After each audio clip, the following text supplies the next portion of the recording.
I've been 3D printing for many years, and one of the complaints I hear from people, including my wife, is that 3D printing produces mostly trinkets, tchotchkes, and other useless things that just end up in the trash.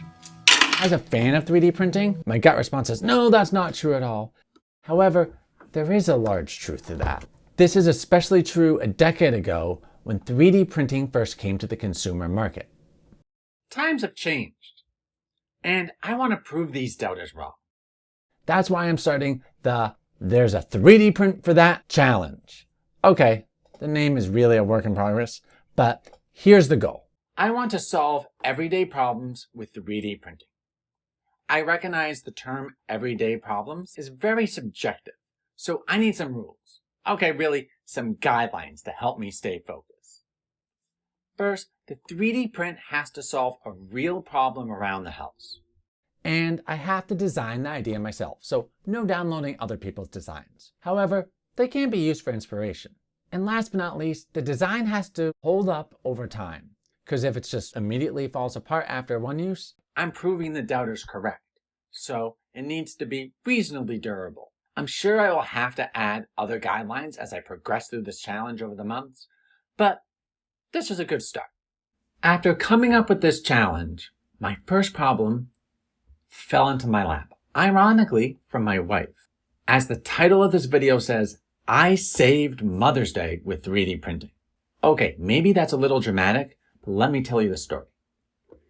My 3-year-old daughter painstakingly decorated a beautiful flower pot for my wife for Mother's Day.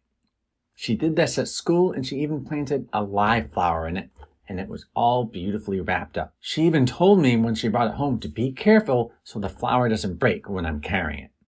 So you can imagine the look on her face when my wife opened up her beautiful presents that she'd spent so much time decorating, and the flower was half decapitated. Luckily, my wife quickly jumped into action and said, "Don't worry, Daddy will 3D print a splint for it." To which my response was, absolutely, and I had my first problem to solve. So I took some measurements with my trusty calipers and then jumped into CAD and started designing.